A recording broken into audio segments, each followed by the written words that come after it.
Hello and welcome to today's webinar. This is Rebecca Gill from Web Savvy Marketing and DIYSEOcourses.com. I want to thank you all for being here.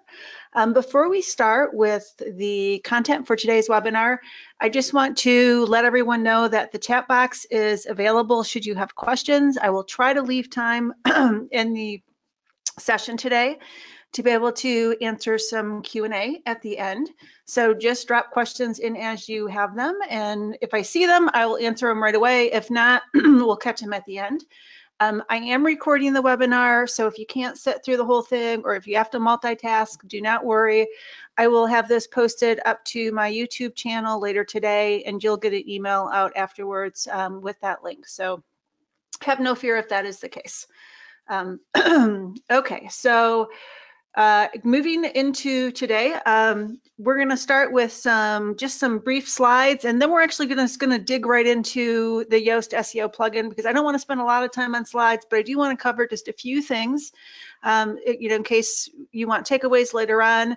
The slides from today are already uploaded to my SlideShare account and available there as they usually are. So, just feel free if you need to grab them there. Okay. So with that all said and a little housekeeping done, let's just kind of head into the content and get rolling. So I wanted to have this webinar because I do a lot of audits for clients, and I do website audits, and then I do actually, one-on-one SEO consulting projects, and then I will do consulting with Clarity, where people just, pick my mind for whatever time frame that they need. What I've noticed, regardless of what type of activity I'm working on with people, is if they have an SEO plugin installed, it's the majority of time Yoast. And when that is the case, it is either not configured properly, not configured at all, and definitely not in use. It is extremely rare that I actually come across somebody who has configured it correctly and is using it correctly. And because of that, I wanted to go through and just do an hour walkthrough so we can make sure that you know what's there and you're not going to be missing anything. Excuse me. So as we go through today, we're going to be hitting a couple of different areas, but I want you to have one principal thought as we get started. So a green dot is not going to push you to the top of Google. It doesn't really happen that way. It's not going to happen. So, and that's okay, right? It won't get to the top of search results, but guess what? It is going to help you focus on the right things so that you can get there. And that's all I want to accomplish today, is so that you make sure that you're not overwhelmed by the plugin, you're not forgetting things or missing things that you didn't even know were present, and that you can take as much advantage of what's available to you so you can incorporate this into your SEO process. Okay, so today's training, we're just going to go three main sections. The first is we're going to look at the free SEO plugin that most of you, if not all of you, already have probably installed on your websites. Then we're going to talk about common mistakes I see people making. And then I'm just going to spend a little bit of time on the premium extension so that you know what's there and if it will potentially help you and your websites. They're not for everybody. And let me say right away, and I say that on one of these slides, is I am not an affiliate for Yoast. I do not get paid to talk about his plugins or the team's plugins. There's no revenue coming back to me for me being able to tell you that I do believe in this plugin and I believe in some of the extensions that this team offers. I'm doing this training because I think it's needed, and I use these plugins and I tell other people to use these plugins because I think they're of quality, and that's the only reason. So I don't want you to think this is going to be a sales pitch today. That is not at all the case. This is education, and this is just to make sure that you know what's there and you know how to use it. All right, so the free version of Yoast already comes with a lot of good information. So I want to just go through this list, and I want you to have this as a takeaway if you need it, because I want to see what people are really using. So first and foremost, I think most people know you can drop in a keyword phrase and optimize for it. You can see the search engine results page preview of what your page or post or custom post type might actually look like. You can have that readability check, which I personally hate, but you can have that turned on and have that help score you. You can have your links being counted to help provide guidance. You can have some optimization for breadcrumbs and RSS feed control. Canonical URLs are taken care of for you. You can view and edit your robots file.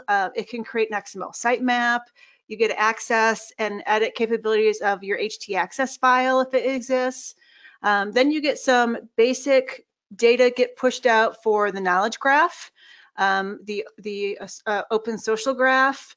You get Google Search Console and Bing Webmaster Tools verification. The next one, Yandex, that's like a foreign search engine. Most people in the US, if you're there and you're listening, doesn't typically apply to you, but it is available because it is used in other parts of the world.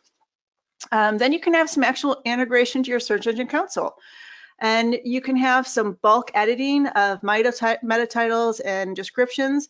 And then if you're using another plugin before you install this, you can actually import all of your settings and your actual data in very easily from other plugins so that you're not going to lose anything should you decide to move forward. So now I want to ask you all, how many of you are actually using the majority of those features?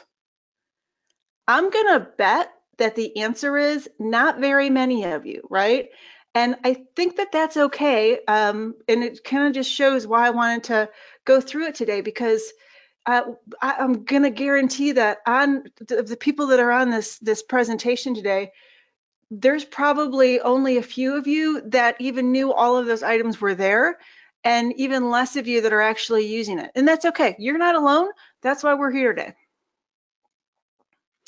Okay, so the free Yoast plugin, the current version, if you have not updated your Yoast plugin for a while, you're in for a surprise because it did go over a major overhaul.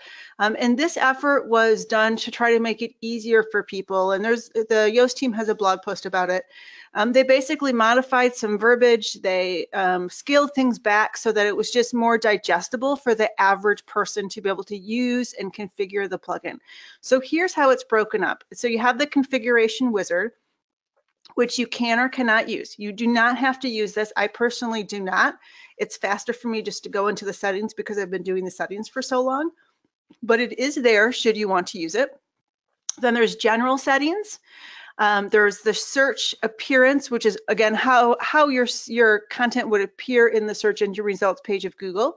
And then you have Search Console, how your website interacts with Google Search Console. Then you've got some social options, and then you've got some additional tools. And that's it. There's like 6 components of it. And it used to feel really, really overwhelming. Well, they've condensed things down. And what I found when they condense things down is it was a little bit hard to kind of find stuff now. So let's just kind of go through them real quick through the slides, and then we're actually going to jump in.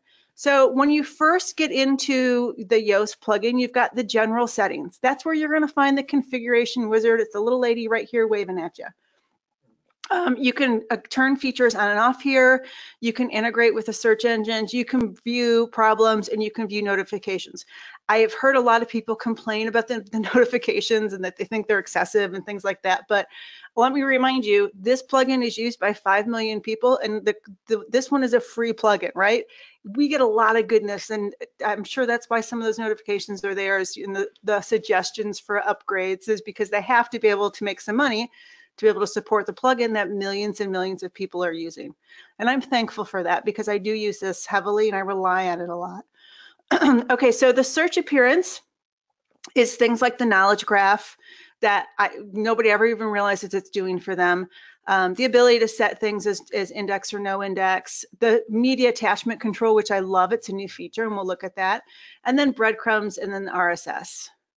And then now we move into the Search Console, and good Lord, I will tell you that when I actually integrated this for my Web Savvy site, I about died because I haven't been paying attention to it. And all this is doing is just pulling information in from Google Search Console, and it is showing us some things that we may not notice otherwise because we spend a lot more time in WordPress than we do Search Console. So it's just trying to provide a service for you. And then our next area is the social data, right? You're not going to use all of these. You might use 2 or 3 of them, but I want to make sure that you know which ones are available. So if it is related to you, you can definitely go ahead and take advantage of these. All right, then the last section is tools. I forget about tools, although they're there, and I love it when I go in and use them, you know, without question. So this is where you're going to find this kind of information. Okay, so that's great with the slides. They've been wonderful. They're pretty. Let's actually go and now jump in and see what you may have been missing. All right, let me get my screen big for everybody. Okay, if for any reason people can't see the screen really well, just throw in a little question right there. So a question or the chat box so I can see that there might be problems and I can definitely expand this up. Okay, so first and foremost, like I said, when you come into the Yoast, it's under this general tab over here. And what you see is the little lady who is, you know, waving, kind of saying, hey, how you doing? She's just going to allow you to go and walk through that configuration wizard. And like I said, some people really like it and some people don't. Let me just pop it open so you can just kind of see the format of it. It's really geared to just walk you through how to set this up. And it's going to ask you some questions that will populate the data for you. You can also actually hire the Yoast team to do that, although I don't really think that's necessary. I think for the most part, people can figure things out themselves. And then you've got like these notifications down here. And you'll see that when I ran the link analysis through Yoast, which is kind of a newer feature. I think they've had it for about a year. It did alert me of a number of things. And for me, I get that these are there. I really don't care that they're there. So like simple URLs, these aren't getting even indexed. So they make no difference to me whether there are links coming into that page. So I can just close that up and say, I really don't care. And there's a lot of other things like testimonials, portfolio, I could care less. And when I say I could care less is they're not something that I'm trying to rank in the search results page. So I don't care if there's links coming into them. But these other ones, my pages and my posts, I may care if that they're orphaned. And someone might be asking themselves is, okay, well, what the heck does orphan pages mean, Rebecca? Why does Yoast telling me that they're orphaned? So an orphan page simply means that there are no internal links going over to that page, which if that's the case, it makes it difficult for the search engines to find that page, and then it makes it less important, because we know if you've sat through any of my trainings before that internal links are like the unsung hero of SEO. They're super important and they give data points to the search engines on your most important content. And the more links Google sees going into a particular URL, the more important it believes that URL is. And when it's orphaned, it means there are no links. So Google would, by default, think that those pages are not important. That is why I've got these messages screaming at me by Yoast, telling me that I might want to, you know, kind of look into these and see what the heck's going on. All right, so now let's click on the Features tab. So this is where I go in immediately as soon as I get a hold of someone's Yoast. Whether it's a client or a new website, I go right here because I want to turn on stuff that's important to me and turn off things. Like I said earlier, I really can't stand the readability.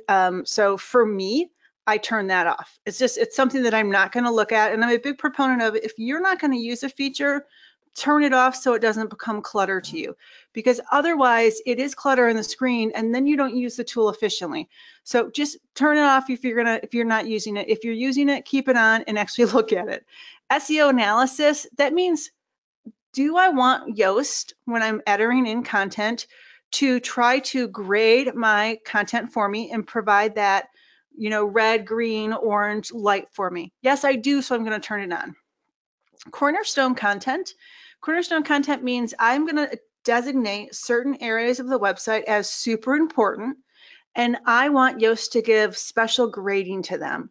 So instead of saying that my content needs to be, I think it's 300 words at least, it's bumping that up to like 700 words. And that's because it knows that that cornerstone content, really important, good search term with volume, I need to have really good SEO and really good content for that to rank. And you're just turning that on or off. The link counter we talked about earlier, how the tool can go out and do some analysis for that, and then bring you back data. The XML sitemaps, everybody should have an XML sitemap. Don't use a different plugin for this. Use Yoast to do this for you. That way you keep less plugins on your site, and you've got a really good tool that does it the right way. So I don't know why you would want to turn that off unless you don't want search engines to really find your content and index it. The admin bar is this guy up at the top, right up here when you're on the live site. Do you want that to appear for you so you can jump right in and see what's going on with your content and optimization?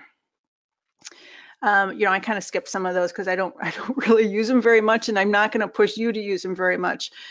Link suggestions. This is, I believe this is with the premium tool, and I'm going to show you the difference between the free and the premium later on. So we're going to skip that for right now. So then next we come to Webmaster Tools. So easiest way to validate Webmaster Tools for both Bing and for Google into your website. All you have to do is grab the little code that they give you, plop it here, save it, and then go over into your accounts for those, and then have them validate that they can see it. If you are on a host that has cache going on, you might need to clear it so you can have that fresh data be seen by the search engines. Could be a plugin too in your site. But other than that, it works really, really well, and it's much easier than trying to put a file onto your server. I like to do this process for clients when I have their site and I have their Yoast, because then they can see it and they can easily manipulate. This is easy for them to find. So definitely my way of recommending. So if you're sitting here on this webinar and you're looking at this and you're like, oh, Bing, I didn't know Bing had Webmaster Tools. Go fill yourself out a profile for Bing, set up Bing Webmaster Tools for any of your websites or blogs. It's important. Just like Google Search Console, Bing's giving you the same type of data, and you want to make sure that you're connected and your XML sitemap is linked up to Bing. It's important, and that's why the Yoast tool is trying to get you to take care of that information here. Okay, so that's it for that little section. Not a lot going on, right? I mean, there's not very much here, but one thing I want to tell you is, and this happened to me, was it this week or last week? And I'm in here a lot, but I was still thinking to myself, gosh, where's the XML sitemap? Where are the links? It used to give me the links, and I was jumping over to Search Appearance and Search Console, and I wasn't finding them, and I was getting frustrated. And then I'm like, oh, maybe it could be here. And so I clicked on the little question mark, and guess what? There it is. It says see your XML sitemap. And then I can just right click on that, and it will take me over to my XML sitemap so I can see exactly what is there, and I can drill down. Is this kind of a weird place for some of this information? Yes, but you know what? That's okay. They've tried to scale down the plugin. They've tried to make it more digestible for people. So don't leave the general area feeling like you don't know what some of these things are and feeling like you're left hanging, because here's the deal. You can click on the little question mark. You can see a very quick bit of information on it, and then there's usually a link to go find additional pieces of information, right? You might say, like, what the heck is that? And you'll see that there's little bits, and then they're linking over to more information, right? So the Yoast team is doing their best to try to help give you information on the plugin and what these different features mean without actually overwhelming you as you're in this tool. And how you process data is going to vary on how you actually embrace this type of presentation. But your takeaway for this is just know it's there. So if you forget what something is or why you might want to turn it on, just remember you've got that little question mark that you can always go in and click on. Okay, so search appearance. Here's this guy that everybody forgets. This little bucket right here, this knowledge graph. You're either going to just say you're a company or you're a person. And then if you're a company, you put your company name. If you're a person, you're going to put I'm going to put Rebecca Gill. Why would I want to do this? Well, this pushes out structured data and knowledge graph information over to the search engine so that they understand you are a company. It's setting this data out to them the way that they want to see it, right, and use it. and it's very easy to do. You don't need like a ton of plugins to do this for you. You're getting the basic information right here. Can you load a schema plugin in and have a bunch of information filled out? For sure.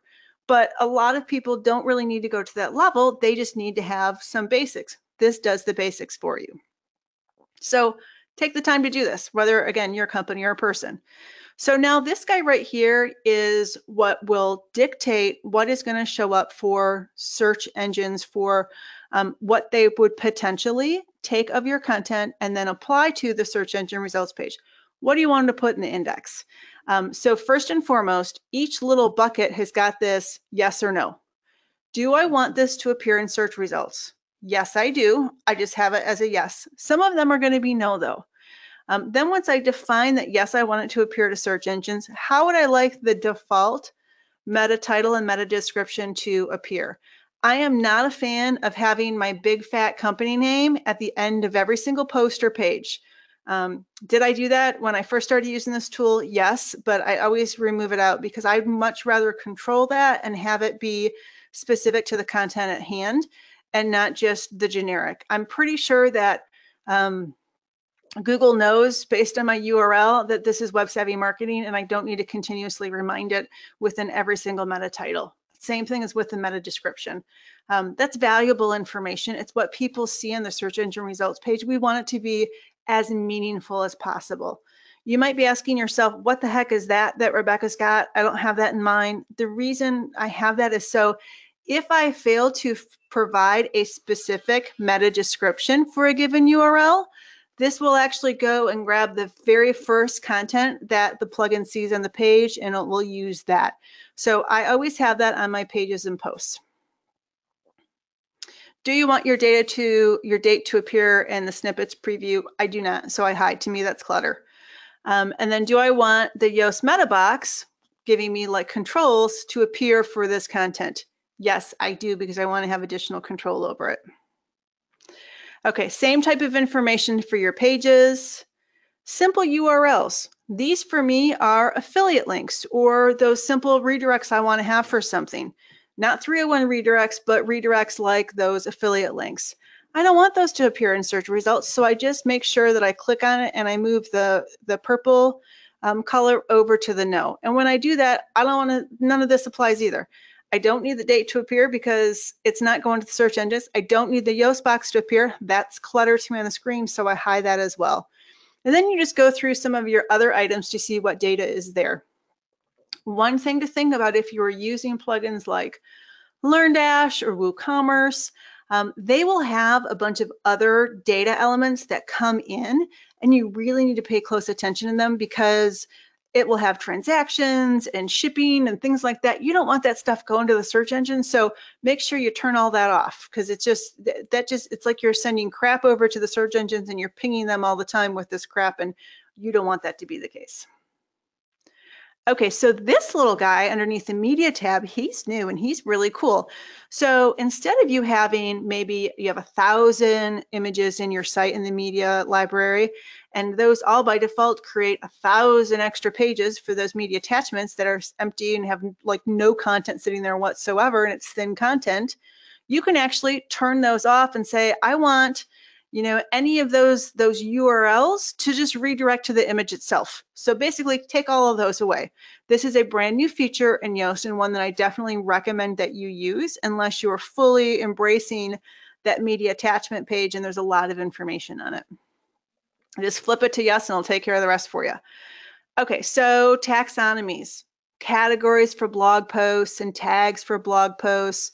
You'll notice that here I've actually pre-populated this so that I have some default meta titles and descriptions. You may not have realized that you can do that, but I can. So if my, let's see, so if my tag, we'll use this for example, is puppies, it would say, it would automatically create this for me, puppies, well, I'll say puppy articles and blog posts. And then puppy articles and blog posts include the latest advice, blah, blah, blah, blah, blah. It has to be whatever you populate here to be very generic so that it can apply to, you know, the different tags that you have. So think through what you might want to have there. But keep in mind, if you do create this, you can always override this on a tag or category specific basis. Archives, do we want to have those author archives sent over to the search engines? I don't. I'm typically the only author on this site. Me, and then we had Chris Cree who would publish technical articles, but there's only two. There's no reason for me to feed that information anymore, so I just have that turned off. Then we have the breadcrumbs. So do I want to enable breadcrumbs, yes or no? Okay, so this is actually a failure on my part. I should be enabling breadcrumbs. I should have content silos on my site, very well defined. It's kind of like I'm what is it? The shoe cobblers. Kids have no real shoes. That's what I kind of feel like we are. We're just busy, and I've been wanting to like build out content silos in our site for like my SEO. I just haven't had time to actually do it. Once I get those built out, and I do have really strong content silos, for sure, I'm going to enable breadcrumbs, and we're going to have nice, pretty breadcrumbs. Why? Everybody loves breadcrumbs. Search engines love breadcrumbs. You can actually build in structured data into your breadcrumbs for the search engines so they can even understand them better. It helps them find data, and that structured data helps them better understand your content. Users like breadcrumbs. It helps keep them on the website. They see other places that they can go. If they stay on the website, that helps your ranking for content and for the site.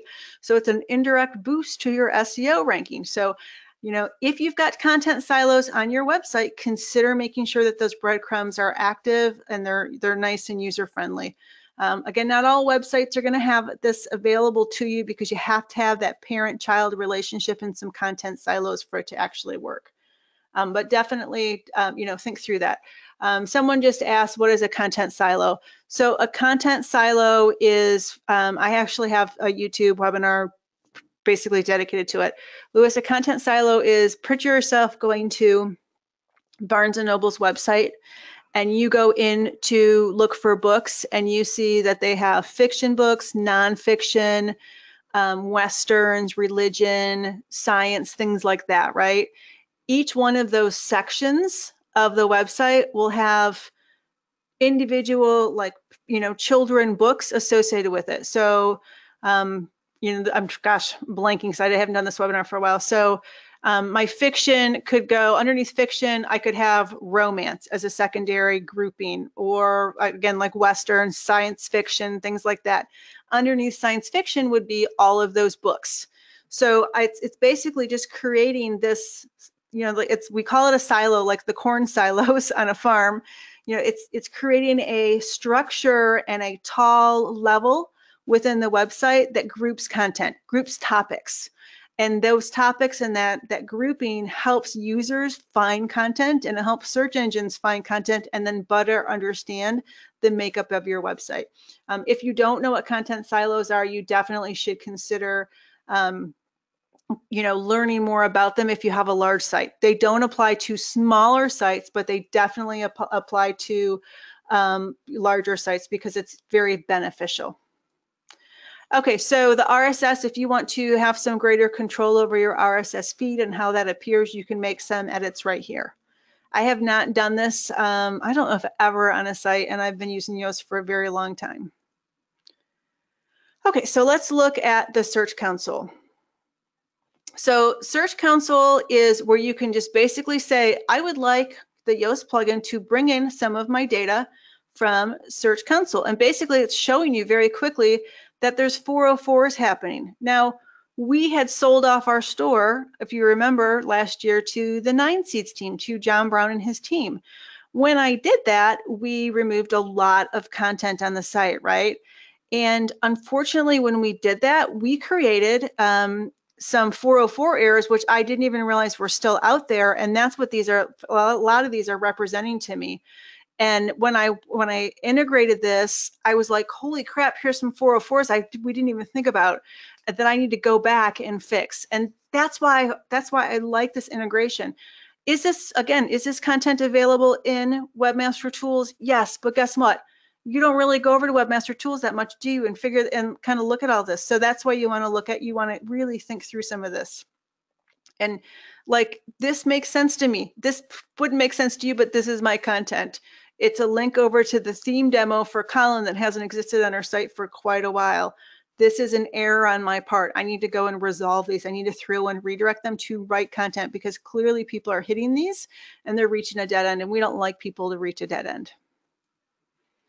Okay, so feature phone is related to older phones. I'd be surprised if you had this. It's like the older phone technology, and there would be specific issues related to that. Again, I'd be very surprised if anybody had this. It would be more under the desktop and the smartphone that you would see these issues presenting. And then the setting is just where you would connect this stuff. Okay, so social is another area where I get really frustrated when people aren't using these. And I know I shouldn't get frustrated, but I do. And here's why I get frustrated, because this little guy right here, this little settings, takes you 2 seconds to fill out, but it is pretty powerful, because what does it do?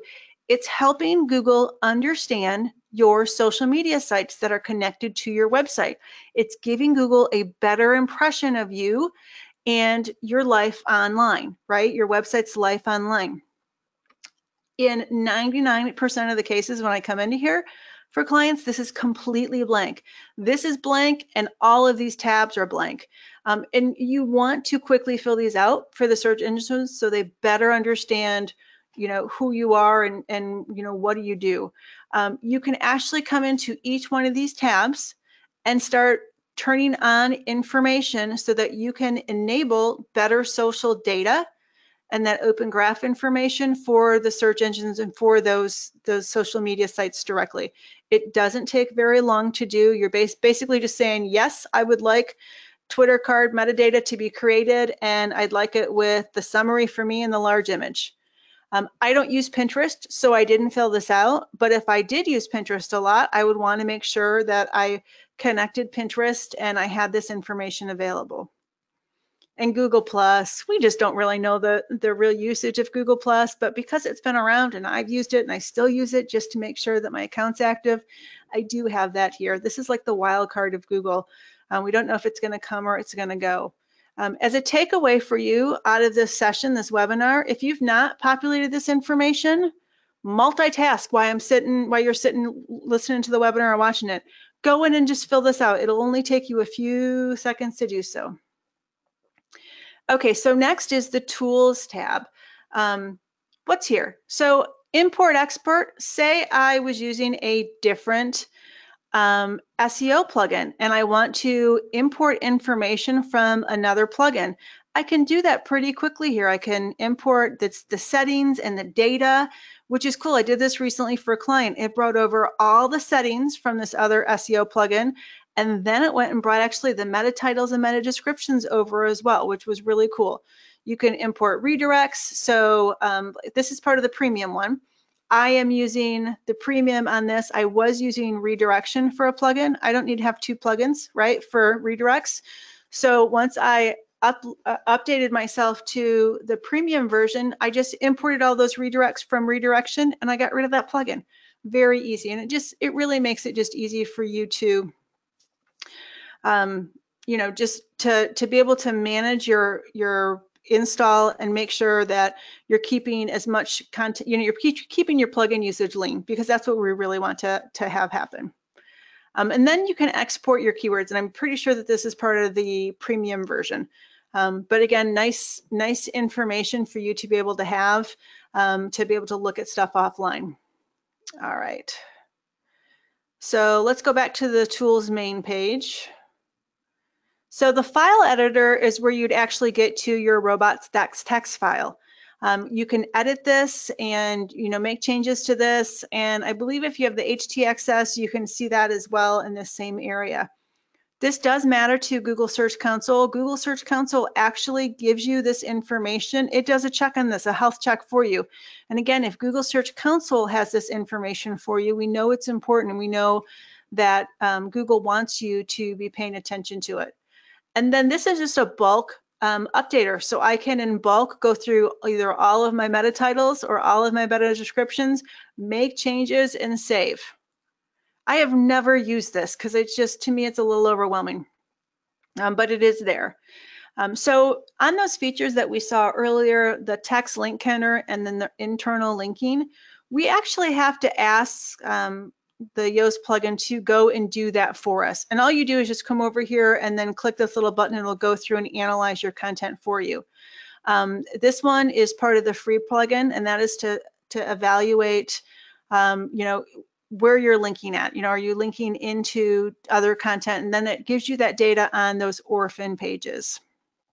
So remember, if you turn those features on, you actually have to come over and tell it to actually run that content for you. I would suspect that when you turn it on, it comes back and prompts you to do that. But just in case, make sure that you're checking this.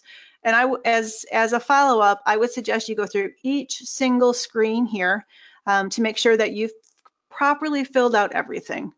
And I talked briefly about those redirects. This is part of the premium plugin. And so if you have the premium plugin installed, you can do all of your redirects here. And the nice thing is it will prompt you for redirects as well when you're actually changing URLs.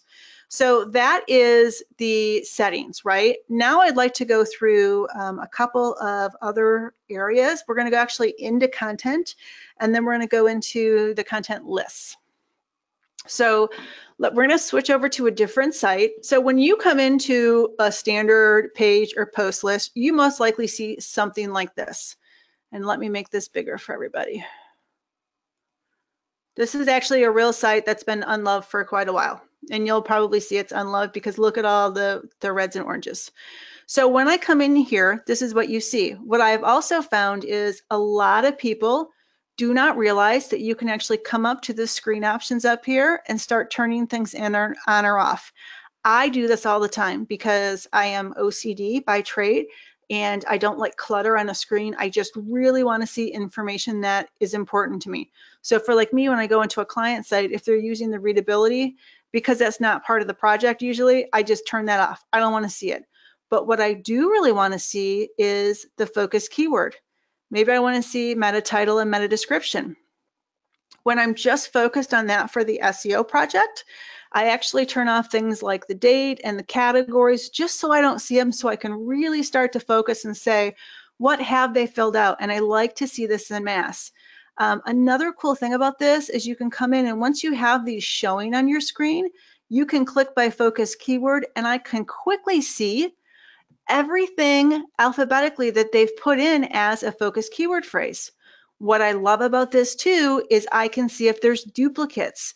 Now I will go in to some people's websites and I will see the same focus keyword on 10 different blog posts, right? They think that they're trying to optimize 10 different blog posts for the same keyword.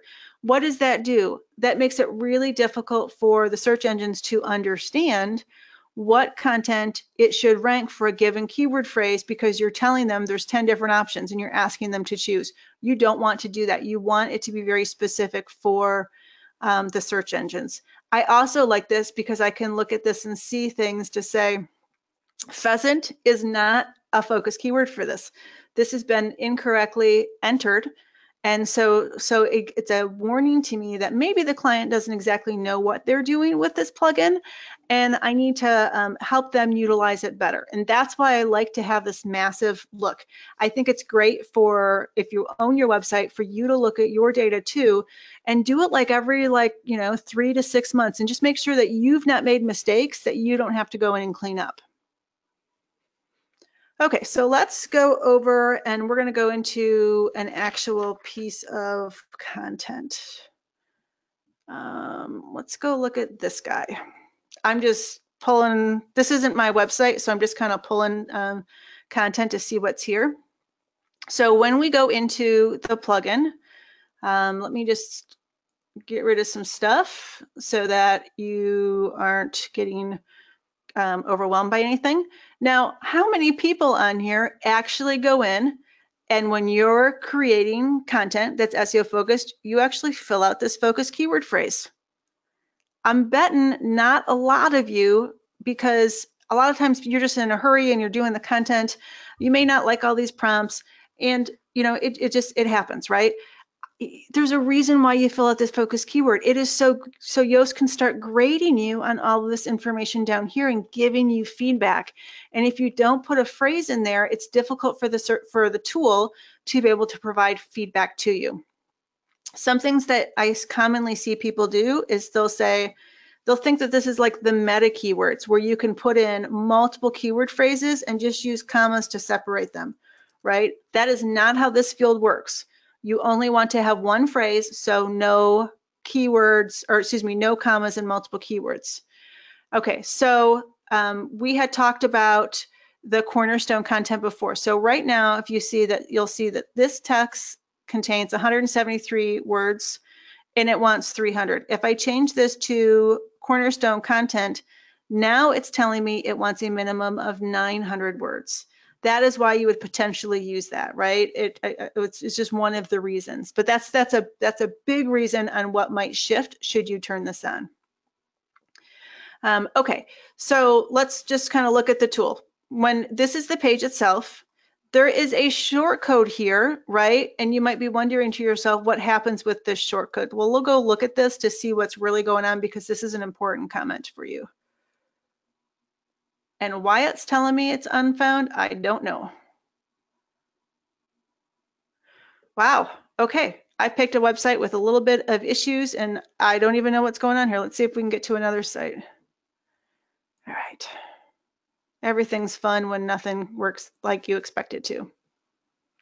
Okay, so what I was expecting to happen is this comes in and it's showing me some text, and then this shortcode is actually going to be a list here. In reality, on this site that's really old, that list could be 3 or it could be 100 different items. Unfortunately, the plugin doesn't know that because the plugin only sees the shortcode. So when you're getting this data count down here of words, it does have some challenges. If you've got a lot of custom fields and modules in here, it may or may not see all of that content. So when you see this number and you get frustrated, I want you just to understand that there's only so much the plugin can grade for you. And if you feel that it's not right, go look at the live page to validate that that's the case. And if the live page does have a lot more information than what you're showing here, then know that you're right and the plugin just isn't picking up that data. Okay, so let's look at some other things. I can add a keyword, right? I can go and add a keyword. Well, no, I can't. I can only do that if this is a premium version of the plugin.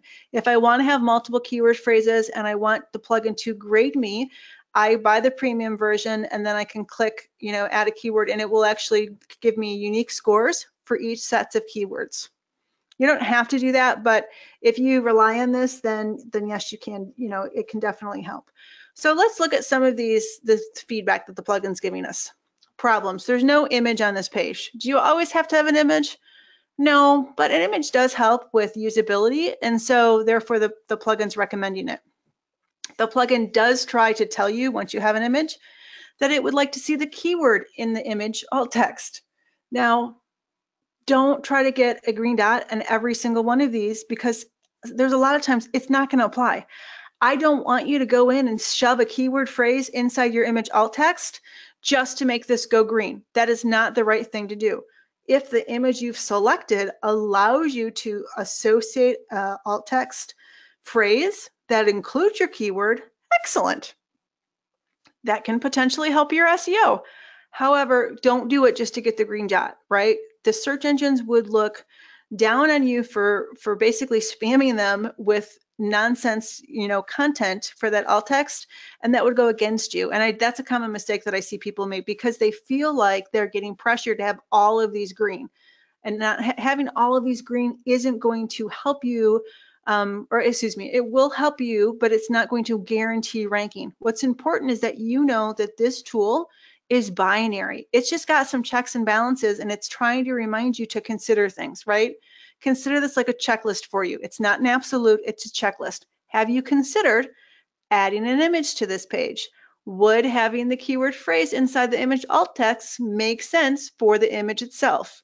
If the answers are no, it wouldn't work well for the user, the human user and the human visitor to your site, then don't do it, right? It's okay that you're not doing it. Your content can still rank. Okay, so now on this guy right here, 173 words. If it is really 173 words, we saw it was pretty close. He is not going to rank. There is not enough content there to make a difference. Could that have ranked 10 years ago? Possibly. But in today's world, you need a lot more content because there's a lot more competition out there and people are a lot more knowledgeable about SEO. So average page one ranking right now is about 1,700 words. So keep that in mind when you're seeing this little 300. It's giving you a false sense of security when it goes green, and really, you may or may not rank. So local content needs typically less words on a page. National content that you're trying to compete against people all over the country or all over the world, that's going to require more because people want in-depth information, in-depth answers to their questions.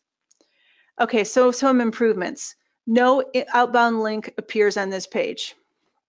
I've had clients where their SEO consultants have told them they had to have an outbound link on every single page, so they made sure they linked generic phrases over to Wikipedia.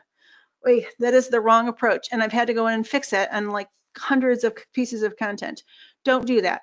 Again, you are only providing an outbound link if it adds value to the human visitor, right? Only do it then. It's just the idea here is you're giving them more information, more helpful sources, and that's why it might help you, right? This isn't an absolute. You don't need to have it all of the time. The SEO title is too short. This one I would pay attention to, because if the title is short, that means it might not be compelling enough for someone in the search engine results page to click through. So that is something that consider, because this is what's going to show on the search engine results page, and this is what someone might want to use to click through, to see. If you have something really crappy there or gibberish or short, you're going to have a hard time competing on the search engine results page against other content that has really good meta titles and meta descriptions. And that's why you want to give that love, and you want to actually put those in yourself. Notice that you've got two different things. You've got the mobile and then you've got the desktop, and that's because you're going to see different presentations based on the device size. Okay, so the slug of this page contains a stop word. That's not something that I typically get stressed over, right? My goal is to keep the URLs as short as possible, because we know shorter URLs, easier for humans and easier for search engines to crawl and index, right? And digest. So look at this, look at that little notification this way. If those little words are creating clutter and making long URLs, consider reducing out the of. It's not necessary. But don't feel like you have to remove those out in every single case, because that's not really the case. So the focus keyword does appear in the first paragraph of a copy. Why does this matter? It matters because the search engines, when you have a focus keyword phrase, they want you to reinforce that this is what this content is about. When they first hit that page and read left to right, they're trying to figure out what this content is. And when you have your focus keyword there right away, doesn't need to be at the start of the sentence, but when it's there, you're helping them better understand what is to come, what might be on this page, down below. Keyword density. Density does not matter like it used to. Do not work towards a density. Your keyword phrase and or variations of your keyword phrase, specifically with semantic search in mind, should be here. Does it need to be 2% or 4% or 1%? There is no magical number, so please do not feel like you have to chase that.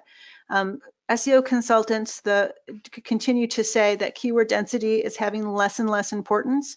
Much more importance is the fact of keyword synonyms and, again, those elements of semantic search, which help the search engines understand the true nature of your content and how it will help with the user intent of a given search phrase. Your meta description contains your focus keyword phrase.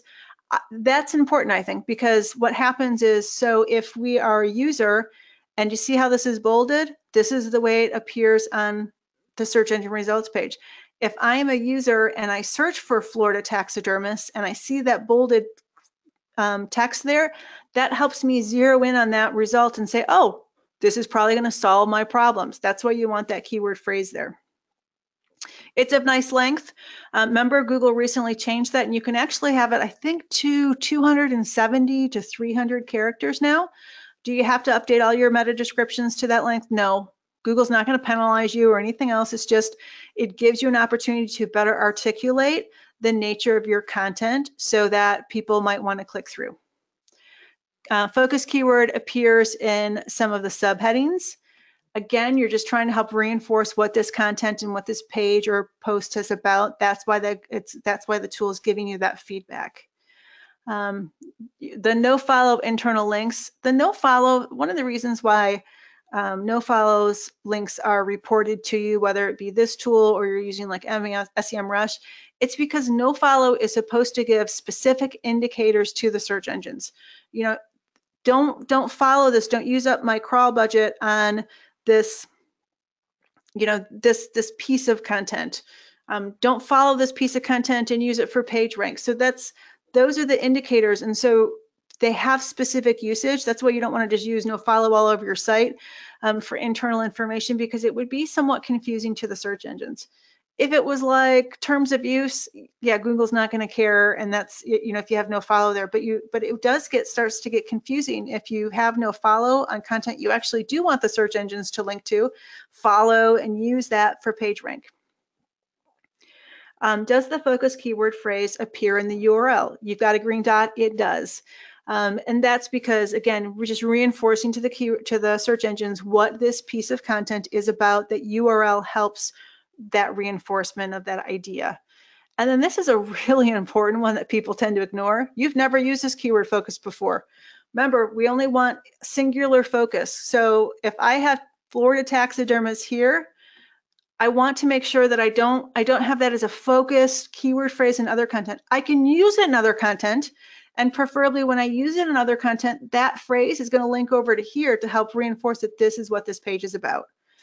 Some other things within this tool and why we're here is you can come in and control what shows up on Facebook. You can have a Facebook specific title and description as well as an image. Same thing for social media, or excuse me, for Twitter.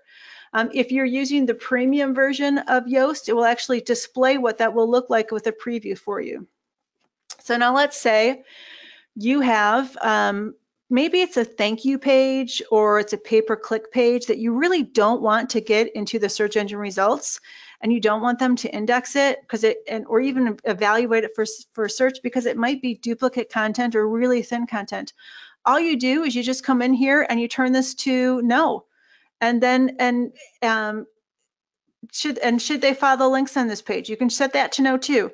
And it will flip your little light for the content in your list from the normal lights to blue, which quickly is an indicator to you that you've set this to no index. And again, best practice would be thank you pages, pay-per-click pages, anything that's going to be really short content or duplicate content that you want to make sure that you're not, you're not using. So those are the basic elements of Yoast. If you are using some of the premium versions of Yoast, let me just show you real quick. Actually, let me go into a post. Just so I wrote a blog post about mobile first indexing. And if I am using the premium version, it will come in here and give me suggestions right down here. Why is it not giving me suggestions yet? Well, I turned on the premium version, but I hadn't actually gone over and told it to do the analysis. Oh, I was wrong. Maybe I did do the analysis. So what this does with the premium tool, it actually comes out and it says, okay, I can see words in here that make me think that these other pieces of content might be a solid fit for you, because it's using some insights to say, here's what you're talking about. It looks up here, the content, and then it looks at this content. And so it's giving me suggestions. Because remember, we know that internal linking is important to search engines. This tool is trying to help you make sure that you link as much as possible. Pretty simple thing. So now one thing is, say I were to go in here and change this URL. It's well published. It's been out there for a while.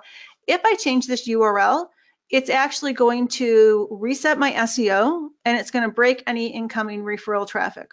Well, with the premium version of this plugin, as soon as I change that URL and go to save the content, it's going to come back with a box and say, hey, hello, You might have, intended to do that, but we need to protect you. I should create a 301 redirect for this. May I go ahead and do so? You say yes, and it will create a 301 redirect for you automatically. And I'm not for buying a ton of premium plugins, but that's one of the reasons why I really like the premium versions of this, because it does have some additional safety checks for you. I love the fact that the 301 redirects can be right within the plugin. I don't need another plugin. And I love the fact that they can be automatically created for me and I don't have to do it. Okay, so what are some common mistakes I may have mentioned or may have not mentioned as we were going through that? Installing the plugin and forgetting to actually configure the core settings, right? Or as the plugin changes and new settings become available, forgetting to go see what's there and if there's more information or new things that you could be taking advantage of. That's certainly one of them. The next big one is failing to review what should be set to no index within the XML sitemap. In other words, you're just pushing oodles and oodles of crap to Google. You don't want to do that. You want to make sure that you keep what is in the XML sitemap to what you actually want Google to look at, evaluate, and present in search results. The next one, forgetting to connect everything to Google and Bing. It's so easy to do with this tool. Just take the steps to go forth and do it, right? Help those search engines have a good connection to your XML sitemap and to be able to give you feedback on what's going on in your site. The next one is confusing focus keywords with meta keywords. So younger people who are new to this, not going to be seeing this. Older people like me, where meta keywords were a thing in the past, that trips them up because they think the focus keyword is really this, and nobody uses meta keywords anymore. It's not even available in this tool. And with meta keywords, you'd put 20 keyword phrases in there, not just one. And so that's where some people will get tripped up. If you're a developer on here or a consultant and you have older clients, just keep that in mind that they will sometimes confuse meta and focused because of the way things were done in the past. The next one, adding a focus keyword phrase and not actually viewing the feedback. This one happens a lot. They're like, well, my clients are like, well, I added the focus keyword, I put broccoli in, but nothing's happening. Well, nothing's happening because A, it was really too broad of a keyword phrase, but B, you didn't look at any of the data to see if you had actually used it. People will put in the keyword phrase, never look to see if they even used it in the content anywhere or the meta or the URL or anything. So just make sure that you're really evaluating it and you're taking those green dots with a grain of salt and you're not over optimizing by forcing in links, by forcing in the keyword phrase and headers or image alt text. Always consider what's the right thing for your actual visitor so that you can make sure that you're putting your best foot forward for them. And when you do that, you're going to put your best foot forward for SEO as well. And the last one is forgetting to remember that those screen options are available so that you can turn settings on or off and really allow you to focus on what may be of value to you. So what kind of extensions are available? I'm not going to spend a ton of time in these. I just want you guys to see that these things are available. So you've got video, local SEO for WooCommerce, regular WooCommerce, and then the news. Again, no affiliate disclosure here because I don't make any money on any of this. I'm just letting you know what's available because it may be worth it to you. I really love the SEO Premium plugin. I think it's a really good option for people. It's worth the money. You get the redirect manager that I talked about. You can have multiple focus keyword phrases for a given piece of content, which will help you stay straight on where the destination for that keyword is, and it will help you better optimize it. Gives you that internal linking suggestions like I showed you to make sure that you're beefing up those internal links, you're keeping people on the site, and you're helping the search engines know where it should go for content and which content's important. You can export your keywords and some data so that you can see it offline and really do some analysis, and then you get those nice social previews. All good stuff, and to me, all worth the money. Now, if videos are really important to you, you should potentially consider the video SEO. I've not personally used this, but I just wanted to give you a little bit of a quick, what is it? It can connect with other plugins within WordPress like TwoPress, and it basically will help enhance the sharing options of your content on social media, helps make them more responsive, and then it helps them potentially show up in Google videos better than what a normal post would. Local SEO, I think if you are a local company and that is your focus, or if you're a developer or a consultant and you serve local companies, you really should consider this plugin. I think it's certainly worth the money, because what does this do? This doesn't just give the search engines that your company name is XYZ. It gives them a lot of other information, like your business hours, your actual physical address, your area on the map, right? Could be information like your VAT, your Chamber of Commerce. It's so much good information, and you can have multiple listings. It's not just for one address. It could be 10 addresses that you're populating this information. It's a great way of getting schema and structured data pushed to the search engines about your local business. WooCommerce, I use this on my DIY SEO courses.com site. Helps push over that product information to the search engines via structured data, things like reviews, price, availability, the open graph information for social, specifically Pinterest. The Yoast team says that it does a lot more enhancements for Pinterest so that you can really help showcase that your products are products. And then this one, it was can be confusing because it's combining some of the features of both. So if you have a local store, right? It's a local store that sells both physically locally in person as well as online. This can be a benefit. You would still need WooCommerce normal for the add-on, and then the local add-on, but this is just an extra that gives you some things like local pickup and a route planner and things like that. So it's just a little bit of extra oomph if you have that situation where like you're a local bike store and you sell online and then you sell local and you have local pickup of the bikes. The Google News is probably not going to be available or to be needed for very many people. It's out there. If you have a news site, right, that puts out a lot of frequent, very timely information, and you want to get your posts and your news into Google News, then consider this plugin. If you're a blogger, this is not for you. It's not intended for you. If you're like me and blog when you have time and feel guilty because you're not blogging enough, this is also not for you, okay?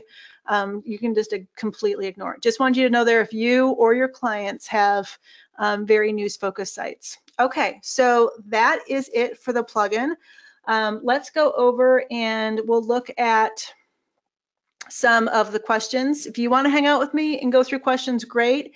If you don't have time for that, that's okay too. Don't feel like you need to hang around. I will be sending out the information for the recording. All right, so let me just try to get the questions guy open. For some reason, my screen is pretty jammed. Okay, let's go back. Why? Oh, there it is right there. Okay, now I can see what's going on. Okay, let me just start clicking through these to see what I have there.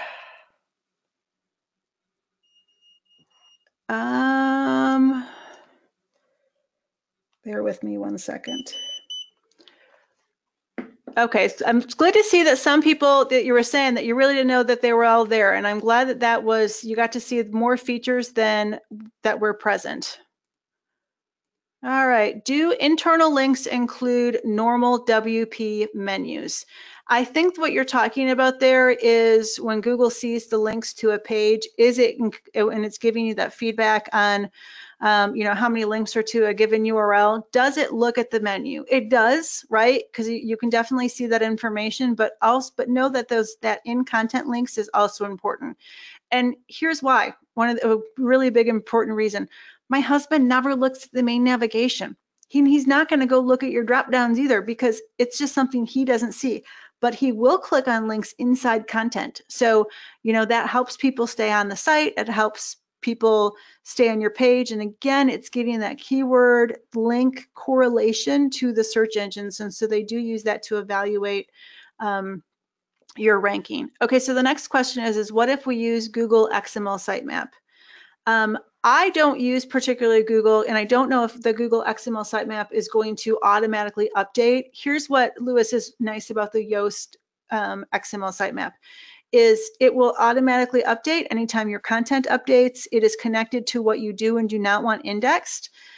So if it were me, I would get rid of that other XML sitemap and manage it all within the Yoast plugin, because that way that plugin is, you know, it's one plugin and it's looking at both things. Like, do you want it in the index? And, you know, it's automatically managing that for you. And plus, you want to limit the number of plugins you have on your site. You don't want excessive plugins because they can tend to drag down the site. And then, you know, it's just maintenance to keep it updated. So always try to think less than more. Okay, so Deb asked, what's the right? And I think the right is your site available to index? Is it there? Is it present? Do you not have blocking turned on? It kind of seems silly to me, which is why I never use it. Yandex, what is Yandex? That is another search engine in, it's a search engine outside of the US, right? In the US, I don't know how many people are on here international versus the US. In the US, we don't use Yandex typically, but other parts of the world do.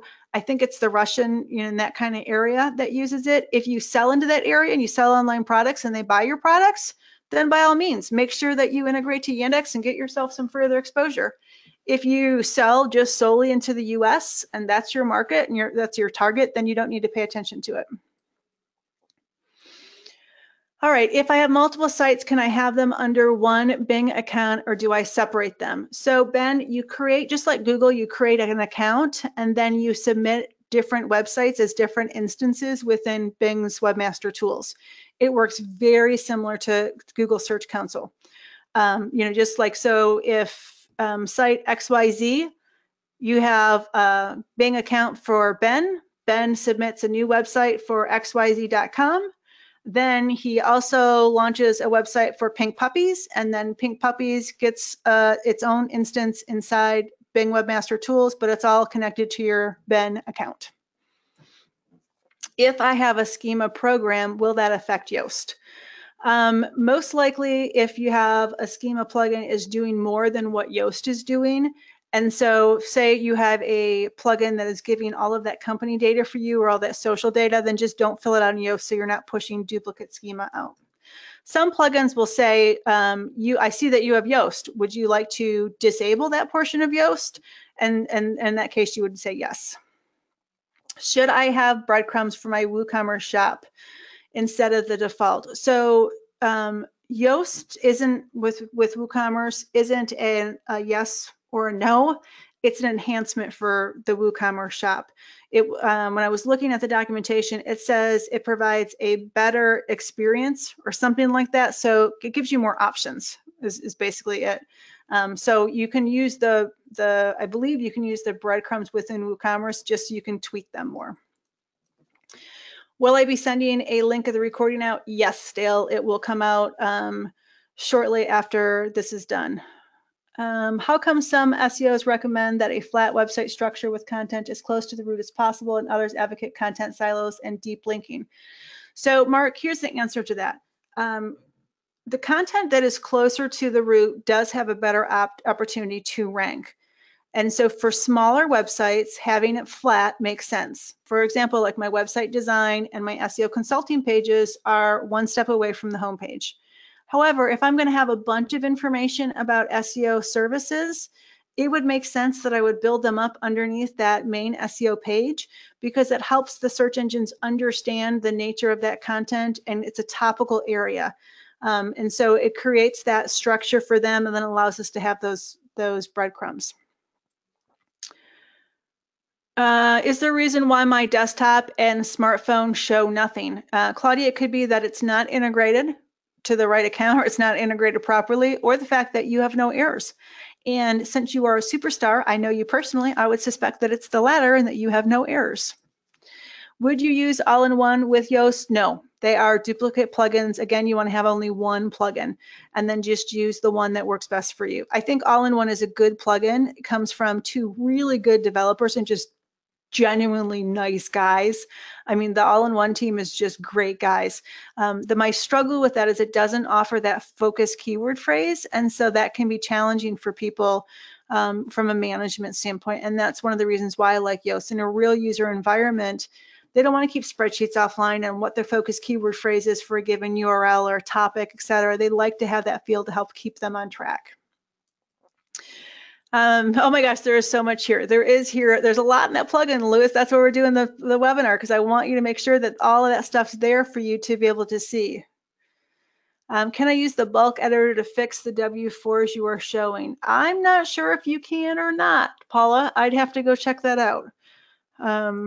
I think like in my case, like all the ones that are showing, I have to actually go and create 301 redirects for those, because I forgot to do that when we moved all of that stuff over to 9 Seats. Those URLs were missed, and so those would have to be created.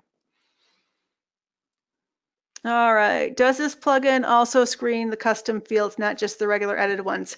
So in some cases, it sees like other content on the page, and in some cases it does not. And I don't know the specific answer to why, because I don't code myself. I don't create those custom fields and things like that. So, but I can tell you in some cases it does, and there's an add-on plugin that you can get that's free in the WordPress.org repository that will allow Yoast to see some additional content that's out there if like those custom fields and things are added in a specific way. Can that be your YouTube link for outside link? I am not exactly sure what you mean there, so I would need you to rephrase that. Okay, next is Annie. Should the focus keyword phrase always be included in the URL for a page? Should the URL be easy for the visitor to come back to? Okay, so, and she just says if she doesn't want it to be unwieldy. So yes, Annie, we always want to keep the URL as short as possible, but we do want it to include the keyword phrase if possible. So if it's a blog post, I think it's pretty easy to include the keyword phrase in the URL. If it's like the example you give me, which is about, and it's about our company, I would not want it to have the focus keyword phrase. So for example, let's say that this is like the main about page and the URL itself is company, but our focus keyword phrase is food manufacturing company. Would I want to include food manufacturing company in that URL? No. In my case, I would not, because I think that compromises the user experience, right? I think that we can still proceed ahead and optimize that page without actually having that longer URL, especially if that URL is going to be apparent and have children underneath it, because then it's going to extend everybody out. Lewis is asking how much the premium version of Yoast is. I do not know. Somebody, if you know that, just throw that in and I can shout it out for everybody. Let's see, another Yandex question. Like I said, I only recommend you using it if you target people in that region that it supports. Connect the XML Sitemap with Bing, Google and Bing. Yes. I think everybody should have a Google Search Console account and everybody should have a Bing Webmaster Tool account. Video SEO, is it free or premium? It is premium. But again, not everybody uses it. Local SEO doesn't help much for service area businesses, more brick and mortar, or at least that's what I found. That is what Mark stated. And Mark, thanks for sending that feedback out to everybody. All right. Which of the two would you consider to be more important if a Woo store for rentals that we deliver, local or Woo? We deliver nationwide, but trying to target the state of Georgia. So that's this question from Stacy. So Stacy, if you're like physically having rentals available in your local area, I think the Woo local would probably be a better fit for you. If you're shipping things at a nationwide level and people are coming to you from another state through search and you want that to happen, then maybe you'd want both. Okay. Where do you set your XML sitemap settings? That was a question from Dale. So Dale, if we go back to my site, for example, you would go to search appearance, and then you start looking at the content types. And this is where you turn them on or off, right? There used to be a setting inside the Yoast plugin where you could do more with the XML sitemap settings, but they took that actually away because I think it was overwhelming a lot of people. I think there's some workarounds that you can do, and you can find that out through the knowledge base. By the way, there is a knowledge base on the Yoast website you can utilize.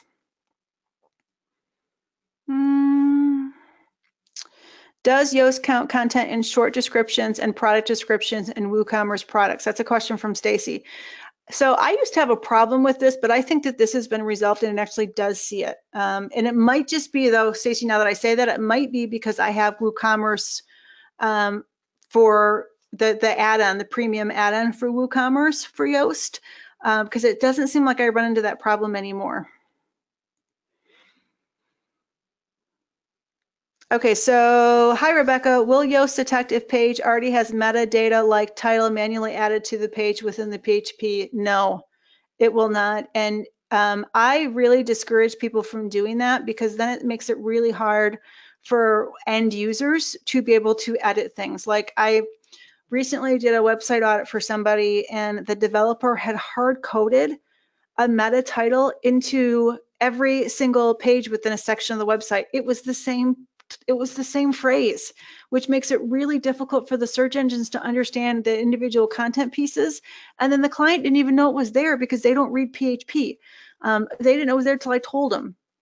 And then we had to figure out where the heck it was coming from. So I definitely discourage that kind of thing happening. I encourage people to always try, if possible, for SEO purposes, make the data available to your clients within the WordPress admin panel because that makes it available for them to be able to update, and the website and your SEO can constantly change and evolve along with you, your target demographic, and the way that SEO is changing. And it really does need to evolve with that because things change all the time. Someone came in and said that the Yoast Premium is $89 US or $79 for the euro per license. Thank you for that information because I really wasn't sure. Okay, so that's it for the webinar. I greatly appreciate you all joining me. If you are interested in other webinars, I don't know how you found this one. You come from a lot of different ways, but you can find all of the events on my RebeccaGill.com site underneath upcoming events. And so this will show you what's coming up for the rest of the year. And I continue to add in new events here as new ones arrive. So please feel free to head on over there and join anything else that tickles your fancy. And again, I will have an email sent out later with the YouTube channel link for this so that you can go and get the recording if you'd like to. Thanks so much. Everybody go forth and check your Yoast settings and make sure they're all right. Bye-bye.